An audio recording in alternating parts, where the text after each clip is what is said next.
On vous souhaite la bienvenue à ericlatour.com, un projet collectif musical innovateur, unique en son genre. Ça s'appelle l'Inventaire des lieux. On a identifié des lieux dans la région de Saint-Jean-sur-Richelieu. Et qu'est-ce qu'on a fait? On a enregistré les chansons dans le lieu même.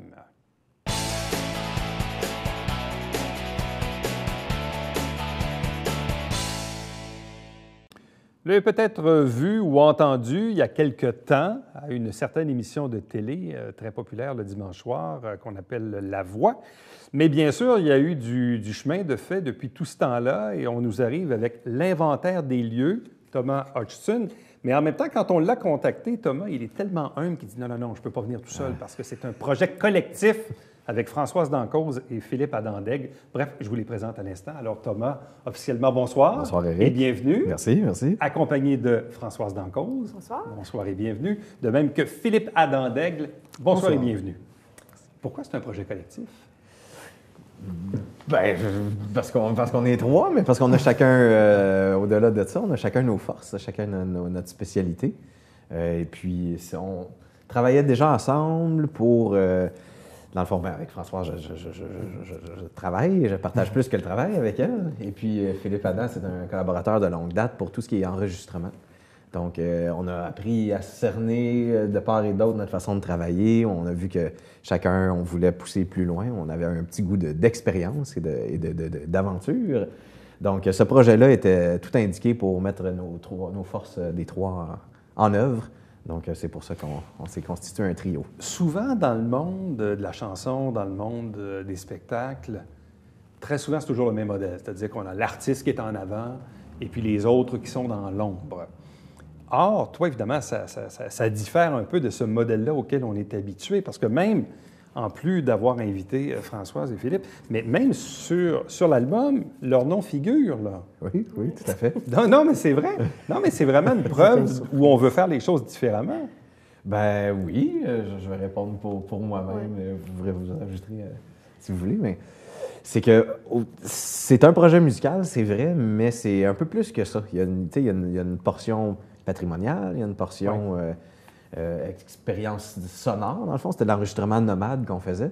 Donc oui, c'est un projet musical, mais plus large que ça, c'est un projet artistique. Donc effectivement, on échappe au modèle de l'industrie musicale, mais je pense qu'on se rapproche du modèle des autres disciplines, théâtre, danse et tout ça. C'est souvent en troupe que ça se fait. Donc, bon. Si on fait un bref résumé, La Voix, c'était en quelle année? 2014. 2014? Oui. Donc, on est 2 ans plus tard. Exactement. Qu'est-ce qui s'est passé dans les 2 dernières années? Un peu, on a eu l'occasion d'en parler avec Isabelle Laramie du Canada français. Pour les trois, pour Valérie, Jeffrey et moi, c'est un peu le retour à ce qu'on faisait avant, dans le fond. Donc, nos propres projets musicaux qui étaient déjà en branle, dans le fond, d'auteurs, compositeurs, interprètes. Là, on s'est adonné à participer à un concours d'interprètes. Ouais. Donc, une fois que ça s'était terminé, bien, c'est de revenir à ce qui nous fait vibrer à 100 %, c'est-à-dire d'amalgamer les 3 disciplines ensemble, d'écriture, de composition et d'interprétation. Donc, c'est de revenir à ça et de peaufiner son art parce que, oui, tu es connu dans une émission à grande diffusion d'interprétation, mais il faut que tu réussisses à garder ton public avec tes propres chansons. Après ça, c'est un autre défi. Donc, c'est de travailler ça pour que ça soit le meilleur possible. Françoise, l'Inventaire des lieux, ce projet-là a commencé quand? Ça a commencé en décembre 2014. En fait, c'est le... Oui, 2014? Oui. 15? Ben non, en janvier 2015. Ah oui, oui, décembre 2014. En fait, des bouts. Oui. C'est elle, l'agenda. Oui, moi, l'organisatrice. Le CMCC, le Conseil montérégnien de la culture et des communications, on était membres tous les deux, puis on avait vu qu'il y avait une bourse, en fait, du Conseil des arts et des lettres du Québec, en lien avec la CRI Montérégie S et le Forum Jeunesse. Puis, ils nous avaient écrit un courriel, le CMCC, dire « Avez-vous un projet relève? » La date limite, c'est je pense, le 16 janvier qui venait. Puis là, c'était en pleine vacances du temps des fêtes. Puis là, on fait comme, as-tu un projet? On ne peut pas passer à côté de la bourse. Puis on avait déjà quand même dans l'idée mijoté l'inventaire des lieux qui n'avait pas de nom à ce moment-là. Fait qu'on a monté un gros cahier de candidature pour avoir cette bourse-là. Puis c'est une des raisons pourquoi on est les 3 dans le projet, parce que c'est un projet multidisciplinaire où on a présenter chacun nos forces, justement, tout ça. Et là, Philippe, une fois qu'on couche sur papier notre projet, c'est bien beau, là, mais après ça, on le réalise comment? Sur le terrain, effectivement, c'était pour moi un défi de sortir de mon environnement contrôlé de studio, en fait, même l'essence du projet était sur l'envers de mon habitude, où ce que d'habitude, on essaie de contrôler tout. Là, c'était sortir le studio dans le champ, dans l'église, avec beaucoup de contraintes sur le pont, beaucoup de contraintes de temps. Fait que c'était beaucoup de gestion aussi avant les événements. Souvent, on avait une journée ou 2 journées où on pouvait avoir accès au lieu. Fait que c'était être sûr d'arriver avec tout ce qu'il fallait. On n'a pas de deuxième chance. Fait que c'était beaucoup plus stressant qu'un enregistrement standard. Là, sur, Bon, puis tu l'as dit tantôt, mais on va le répéter. Cet album-là, il s'est fait sous le principe d'un enregistrement nomade. Ouais. Donc, ça veut dire que chacune des... Il y a combien de chansons au total? 9. Ça veut dire que chacune des 9 chansons a été enregistrée... En lieu propre. En lieu propre, en plein air dans certains cas. Hein, c'est ça? Donc, c'est tous des lieux différents. Oui. Mais ça, cette idée d'enregistrement nomade, là, ça sort d'où? Qui a eu cette idée-là? Le vin était bon ce soir-là? Je sais pas, mais...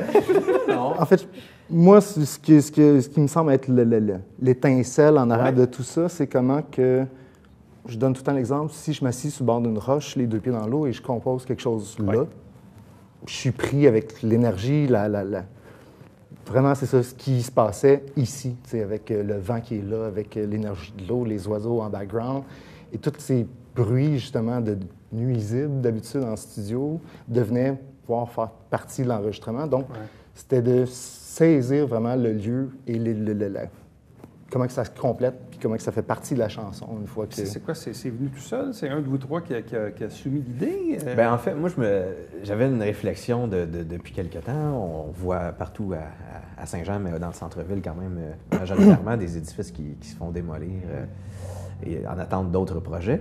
Et puis, je me dis, comment moi, je peux participer en tant qu'artiste à sauvegarder une partie un souvenir de ces édifices-là? Il y en a qui le font en photo, qui le font très bien. Moi, j'irai pas là. Il y en a qui le font dans toutes sortes de disciplines. Mais je me disais, de façon sonore, acoustique, comment on peut réussir à garder un souvenir de ces places-là? Puis là, c'est à partir de là, quand le CMCC nous a contactés, là, on a pigé cette idée-là qui traînait un peu. Là, on s'en était déjà discuté avec ça. Oui, on a enregistré sur place une chanson. Mais là, on s'est dit que si on se faisait un parcours avec toutes sortes d'endroits importants dans Saint-Jean, puis on créait une chanson en plus inspirée du lieu, puis enregistrée sur le lieu, donc pour faire vraiment sauvegarder le lieu en chanson, dans le fond. Françoise, de quelle façon avez-vous identifié les lieux? Comment on les a choisis? Bien, en fait, on a fait un appel à tous. Il y a eu un premier article, justement, dans le Canada français, quand on a lancé en mai 2015. Puis, de cet article-là, on a reçu quand même plusieurs propositions, je pense au moins une vingtaine. Sur Facebook aussi, les gens nous écrivaient. Puis, on voulait avoir, oui, un caractère patrimonial, donc qui relatait aussi l'histoire de la ville, mais on voulait vraiment des lieux qui allaient marquer. Puis on voulait se promener aussi, parce que Saint-Jean, on voulait rester dans la grande ville de Saint-Jean-sur-Richelieu, mais on voulait pas juste le centre-ville. Le centre-ville, c'est la partie historique de la ville, mais on voulait aller aussi à Iberville. On a voulu aller à Saint-Luc, finalement, en tout cas, notre lieu... Partie remise. Oui, ça n'a pas fonctionné finalement juste avant le tournage, mais on s'est promené. Et là, Philippe, c'est quoi le défi, justement, de sortir de son environnement de confort habituel, l'environnement contrôlé que les gens qui font de la sono aiment bien? Quand on dit, OK, là, on va faire une captation en plein air, là, c'est quoi les contraintes? Contraintes, bien, il y a des contraintes vraiment physiques, là, voire... juste du courant. Quand on est dans la montagne, j'avais pas de courant. Trouver une solution viable et aussi besoin d'énergie. D'énergie. Avoir un équipement mon défi était surtout d'être rapide, d'être efficace, d'être rapide, parce que comme si on avait des plages horaires des fois de 4 heures, ça me prend 3 heures à m'installer. Fait que c'était vraiment de revisiter mon setup, pour vraiment trouver, cibler qu'est-ce que j'ai besoin, éliminer le superflu, être le plus direct possible. Puis c'est un peu aussi dans l'essence du projet de capter ce qui se passe maintenant. Fait que pas trop d'artifices autour. Et de quelle façon ça se traduit? Parce que moi, j'ai écouté l'album cet après-midi, puis même à la première chanson, qui est 23 km, J'étais assis devant mon ordinateur, je faisais autre chose, puis j'écoutais en même temps l'album. Puis là, c'est ça, j'entendais des drôles de bruits. Là, j'étais dans mon bureau, j'ai dit, ça sort-tu de mon ordinateur? Puis là, à un moment donné, comme on dit, j'ai catché l'affaire. Puis là, j'ai fait, ah oui, c'est vrai, ben oui, c'est vrai. Puis je regardais le site web en même temps, c'est que là, j'ai dit, oui, bon. Fait que là, on comprenait, mais ça donne une toute autre dimension à la sonorité qu'on est habitué d'entendre de l'enregistrement d'une chanson. Ouais. C'était un des attraits, un des défis. C'est que, autant que, dans le fond, on procédait par entrevue, on rencontrait des gens qui nous racontaient le lieu parce qu'ils le possèdent ou parce qu'ils l'habitent ou peu importe. Ils nous racontaient un côté humain de cet endroit-là. On faisait des recherches aussi pour le côté historique et tout. Et là, on s'inspirait de ça, on créait une chanson et on retournait sur place. Mais dans le processus d'enregistrement, c'est pas un processus fermé non plus. C'est encore ouvert à la création puis à l'utilisation de, comme tu dis, du maintenant. Ouais, Donc, si, comme quand on a enregistré pour le pont, il y a quelqu'un qui a vu qu'on enregistrait et puis qui a décidé d'essayer de gâcher notre prise en criant. Ah! Puis, mais finalement, il se ramasse dans la chanson. Ouais. Puis, tu sais, parce que c'est devenu un élément intéressant qui appartenait au moment, puis on se disait, on peut pas ne pas le prendre. Savez-vous c'est qui? Non, non, je sais pas c'est qui, par exemple. Mais donc, ça devenait un défi, mais en même temps un stimulant assez intense. Donc là, vous avez identifié des lieux. Après ça, vous avez rassemblé ça. Vous avez dit, bon, on va en choisir 9. C'est bien ça. Et puis là, après ça, à partir du choix des lieux, là, la création a commencé, paroles et musique, et vous vous êtes partagé ça un peu, c'est ça? Oui. Dans le fond, comme toujours, là, on s'aime et on habite ensemble, donc c'est sûr que... Est-ce qu'elle fait plus de paroles que de musique? Ou non, en fait, les paroles, c'est quand même majoritairement Thomas pour tout ça. Puis pour quelques chansons, on s'est partagé tout ça. Puis là, je me suis surprise à trouver des mélodies. Habituellement, c'est pour mon domaine. Puis finalement... C'est bon. C'était la grande débourreuse. Là. Mettons, je bloquais à quelque part. Elle arrivait avec ses doigts de fille. Elle faisait « Ah, mais si tu essayais tel mot ou telle note à la place. » Puis là, elle trouvait des inspirations. Et puis là, au moment des enregistrements, tu dis, bon, ça prend quelques heures, évidemment, le temps de s'installer, tout ça. Puis là, tu dis, on a des fenêtres de quelques heures pour, évidemment, faire la prise. Est-ce que vous avez fait plusieurs prises? Ce qui est arrivé, il y a le type qui a crié sur le pont, mais est-ce qu'il y a eu d'autres trucs comme ça, d'autres situations particulières auxquelles vous avez été confrontés?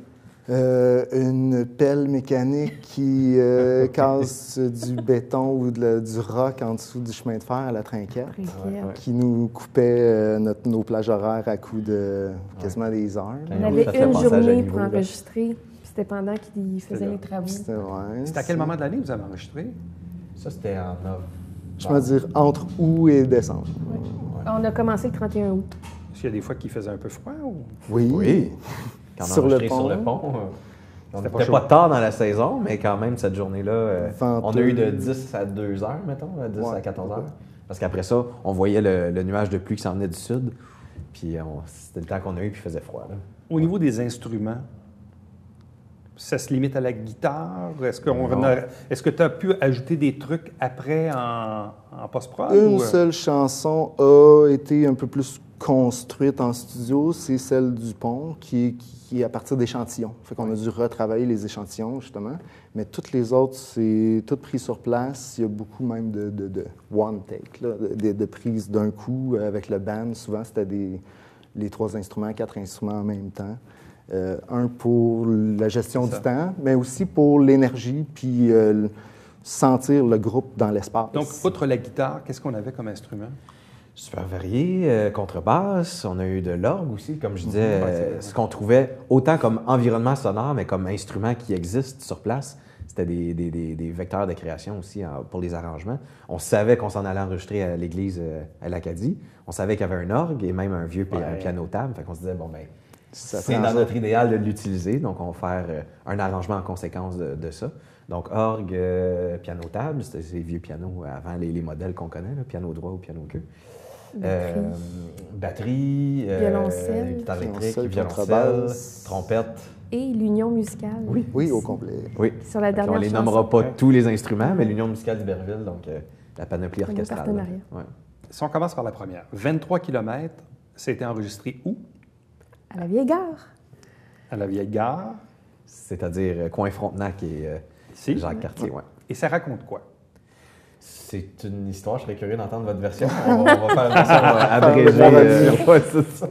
Faire une version abrégée, c'est une espèce d'histoire d'amour ou de tendresse, en tout cas, entre deux personnes, en utilisant toute l'imagerie du train, puis de ce qu'on peut faire, dans le fond, sur les rails. T'sais, moi, je suis parti de cette image-là de deux amoureux qui jouent en équilibre sur les rails, puis que ça devient une espèce de métaphore d'une relation, là, dans le fond. Oui, puis 23 km, qui est la distance entre Saint-Jean et la Prairie, premier chemin de fer canadien.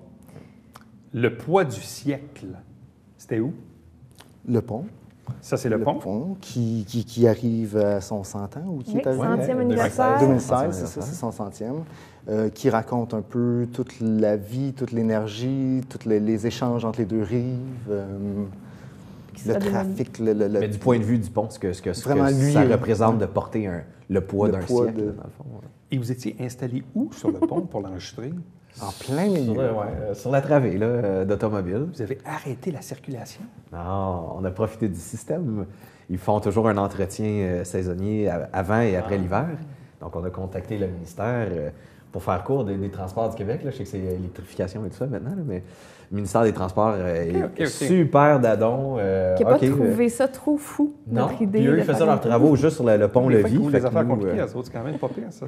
J'ai été surpris de cette facilité de... Très surpris, mais quasiment le lieu le plus facile, en fait. Ouais. Deux courriels. Donc, vous avez profité. 2 courriels, puis c'était réglé avec le MTQ, c'est quand même pas pire. Donc, ça veut dire, le poids du siècle, c'est le pont Gouin. Oui. Puis vous avez profité donc d'un moment de fermeture pour enregistrer sur le pont. Ça va être assez spécial d'être en plein milieu du pont. C'était magnifique. Ça arrive jamais. Tu n'es jamais sur le pont sans bouger. Même la nuit, c'est très utilisé comme pont. Oui. Et puis, c'est ça, on parle de moments intéressants d'enregistrement. Ben, les outardes qui décident de décoller au moment où on enregistre, on l'utilise-tu ou pas? Finalement, c'était trop fort, on ne l'a pas utilisé, mais... Ou même, tantôt tu parlais de défis techniques sur le terrain. Sur le moment, on avait un plan de match, on utilisait tel microphone, mais là, il se met à venter puis à mouiller de travers. Il n'y a aucune chance que je puisse faire une belle prise de son avec ce qu'on avait prévu. On a changé le microphone, qui est un microphone pas pour la voix. Tu sais, comme ça donne une texture puis une coloration juste à cause du choix esthétique. Du choix à cause de la température, finalement, ça a changé l'esthétique de la chanson. Pièce numéro 3, Dernier soleil. C'était où? Au cégep. Plus précisément dans la bibliothèque du cégep. Ça, c'est une affaire bien personnelle pour moi. Là. Dans le fond, c'est qu'au moment où j'allais au cégep, il y avait l'autre bibliothèque dans le temps avec l'espèce de mezzanine tout le tour. Et puis, moi, c'est un endroit où s'est opéré un changement de mentalité dans ma vie. Et puis, c'est un peu là-dessus que revient le texte. Cette prise de maturité-là, se perdre, se retrouver et tout. Donc, on est retourné sur les lieux maintenant, la nouvelle bibliothèque, là, mais une belle rotonde toute vitrée. C'est là qu'on a enregistré, finalement. Ça devait être beaucoup plus calme comme environnement. Spécial. Tu n'as jamais fait du rock dans une bibliothèque, là. Ça fait que, comme, on avait tous un feeling d'être... On avait le droit de faire du bruit. De tricher. Oui, c'est ça. Certains lieux qu'il fallait se restreindre, puis là, les gars ont ouvert les amplificateurs comme il faut. Station de pompe? Oui, c'est le musée du Richelieu, qui était l'ancienne station de pompe de la ville. Puis en bas, en fait, il y a les anciens cachots aussi de la ville. Fait qu'on a utilisé la sonorité des cachots dans l'enregistrement aussi, qu'on va entendre les petites gouttelettes d'eau et tout ça. Fait que ça parle, c'est une ode aux pompiers. Et évidemment, on parle du grand feu aussi qui avait ravagé le centre-ville de Saint-Jean-sur-Richelieu à l'époque. Charlotte. Oui, c'est la salle Richelieu du Vieux-Mess du campus militaire royal. Le salon Richelieu, pardon. Donc, c'est une super belle salle, toute boisée, avec une fenestration abondante sur la rivière. Et des histoires de fantômes, comme toute vieille bâtisse. Donc, on s'est inspiré de cette Charlotte-là. En tout cas, ça serait son nom au fantôme. On s'est demandé qui elle pouvait être et quelle était son histoire. Ma vieille Élise. Ma vieille Élise, qui est ma vieille Église. L'église de l'Acadie, l'église patrimoniale de l'Acadie. Fait qu'on a transformé. En fait, c'est l'histoire d'une personne âgée. Fait que c'est un peu le parallèle entre la personne âgée et les églises ils vieillissent, puis en fait, sont un peu laissées à elles-mêmes. Et faire la captation dans une église où il y a beaucoup d'écho. D'écho? Bien, en fait, moi, j'étais content. C'était un des lieux qui était super évident à capter. C'est plus tous les bruits qui se retrouvent dans l'église, les vieilles ampoules qui font des bzzz, les vieilles ventilations qui craquent, toutes les petites tôles qui craquaient quand on jouait l'orgue. C'était un des lieux très plaisants, je trouve, à essayer de capter. Même une pollution radio. Dans un des films, on recevait un signal radio. C'est ça. De tous les genres. T'es ouvert. Enterrez-moi. Oui, on peut y aller. On en Je me parlait souviens tantôt, pas un des défis. des années, par contre, de M. Sir John Johnson, qui est un ancien ministre du Bas-Canada. Right? C'est un ancien loyaliste. C'est un ancien loyaliste qui a eu... Et là, vous étiez taillé installé? sur le Mont-Saint-Grégoire, Ouais. en pleine montagne, dans le verger. Dans la partie de la friche, là, dans le fond. Ça, c'est là qu'il n'y avait pas d'électricité. Oui, exactement, une des places Il y avait des bonnes d'électricité. Ah non, c'est vrai, on avait passé une Non, on a extension réussi super à- longue. Ouais. Celle-là, on a été Ouais. capable d'en trouver. Le défi était aussi de me rendre là, avec l'équipement. Et de ressortir. Et de ressortir. Ça a été une autre épreuve. Sir John Johnson, il y a un tombeau à la base de la montagne. Il a été enterré là. Il a été détruit dans les années 60 et reconstruit dans les dernières années. Donc, c'est un petit mémoire, si tu veux, l'influence américaine ou tous les gens qui ont eu un impact. Il y a beaucoup aussi de liens avec les Autochtones, ce personnage. Pièce numéro 8, je suis de ceux. Oui, ça, c'est à la Trinquette. Trinquette. Donc, le bistrot, À l'extérieur? Non, parce qu'il Dans faisait... la Trinquette? Oui, on l'a fait dans la Trinquette parce qu'il faisait... La terrasse n'était pas ouverte, il faisait froid. Qu'il y a une belle Et en plus, il y acoustique. avait les travaux. Donc, même quand le marteau cassait pas le roc, il y avait quand même du bruit ambiant. Là. Et pourquoi avoir choisi la Trinquette? Ou l'environnement de la Trinquette? Là? Ben, c'est... Est-ce que c'est là que ta vie a changé aussi? Non, mais personnellement, je ne suis pas un grand sorteux, mais c'est un endroit que j'aime beaucoup, justement pour l'extérieur, pour la terrasse, mais tout l'intérieur. Moi, j'ai une affection particulière, puis vu sa terrasse et tout ça, c'est quasiment un lieu public, dans le fond. Ça appartient, on rentre puis on sort, on amène les gens là très facilement. Donc, je sais pas, bon, encore là, c'était personnel, mais je pense qu'on a tous une histoire avec ce lieu-là. Donc, je trouvais ça intéressant de Oui, puis l'exploiter. je pense que c'est le lieu qu'on s'est fait le plus nommer, la Trinquette. Ouais. Dans les Dans gens les, disaient... dans les suggestions? Oui, parce Je savais que... pas ça. Puis on se les fait dire aussi quelquefois, puis nous, on le fait, quand il y a des personnes de l'extérieur qui viennent à Saint-Jean-sur-Richelieu, ben, on va aller prendre une bière à Trinquette, vous allez voir la belle terrasse et tout ça. On est fiers de cet endroit-là qui est très social. Et la Trinquette est revenue vraiment à plusieurs reprises. Ouais. Et la 9e, pays de grand repos. Ça, c'est le cimetière de la Trinity Church à Iberville. C'est vraiment le cimetière parce qu'on avait déjà l'église à l'Acadie. Et puis, les amis de la Trinity nous avaient suggéré leur lieu. Oui. Et on se disait, OK, mais on a déjà une église, comment on peut exploiter le lieu différemment? Et puis, il y a ce petit cimetière-là, quasiment perdu, oublié, entouré d'un quartier. Tout le monde fait d'eau à cet endroit-là, dans le fond. Et puis, c'était intéressant. Nous, on avait déjà fait un spectacle de théâtre à l'époque qui se terminait là. Et puis, je trouvais ça intéressant de... Et en quoi d'y c'est retourner. inspirant comme histoire à raconter? Ben... Ouais, t'as-tu un commentaire là-dessus? Bien, c'est parce qu'il est tellement caché. Premièrement, il est supposé avoir des fantômes aussi dedans. Là. Il y a des gens qui ont peur de passer dedans. Puis si tu n'as pas vécu à Iberville ou tu ne sais pas qu'il y a un cimetière là, il est complètement caché de la société. Fait que ça, c'est intéressant de voir. Puis là, quand tu es dans le cimetière, tu as des cours. Tu es rempli d'enfants qui courent et tout ça. Et là, ça fait 2 fois qu'on parle de fantômes. As-tu enregistré un bruit de fantôme? Non, j'ai pas trouvé. J'ai scanné tous les fonds de On pistes. l'entend, mais il faut faire tourner On a le une porte disque à à fermer l'envers. toute seule, C'est ça, il mais faut faire tourner ouais, le non, disque c'est à ça. l'envers. Là, donc, c'était le lancement la semaine dernière au Cabaret Théâtre du Vieux-Saint-Jean. Comment ça s'est passé? Très bien. Une très belle réponse. Écoute, le parterre du cabaret était plein, donc c'était à peu près 250 personnes. Très belle réponse, chaleureuse. Les gens étaient très intéressés aussi par le disque physique. Oui. Parce qu'il faut le spécifier, je ne sais pas si tu arrivé là éventuellement, mais Vas-y. il y a 9 œuvres d'artistes de l'Aqua Partout qui ornent chacune des chansons, dans le fond, une œuvre par chanson. Dans le livret, pardon. Donc, physiquement, les gens étaient intéressés par le produit, puis la réponse a été bonne pour les chansons, pour les projections vidéo. C'était vraiment... Donc, c'est le petit livret auquel tu fais référence. Exactement. Qui est à l'intérieur. Un livret de 18 pages que les gens pourront consulter. Donc, cet album est véritablement une œuvre d'art. Et un projet collectif. Et un aussi. projet collectif. Oui. Qu'est-ce que vous voulez faire maintenant avec cet album-là? Là, on retombe dans les ornières de l'industrie. Hein. Ça serait de tourner, de faire connaître le spectacle et les lieux le plus possible. Donc, c'est de trouver des places où jouer ou diffuser l'œuvre d'art. Parce que bien que ce soit un projet très, très joannais, très local, Tom a déjà fait des chansons de l'inventaire des lieux à Montréal aussi, puis la réception était excellente.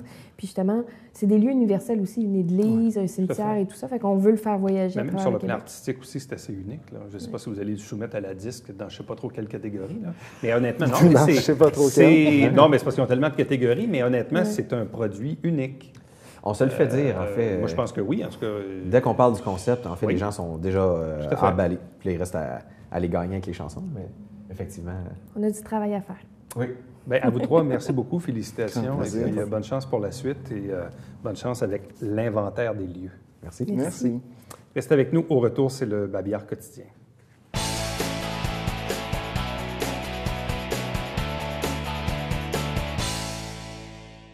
Salut, ici Alexandre Baudouin. Et François Trépanier. François, cette semaine à Sport Express, on parle de course automobile. Oui, avec le pilote de NASCAR Canadian Tire, Jocelyn Fecteau, qui est avec nous. Et toi, la Coupe du Président? Exactement, avec le directeur général adjoint des Huskies de Rouyn-Noranda, Mario Duhamel. Parlez pas ça.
Dimanche 15 mai à 16h au Centre d'art de Sabrevoix, spectacle de jazz et de blues. Il vaut mieux réserver à l'avance compte tenu du nombre de places.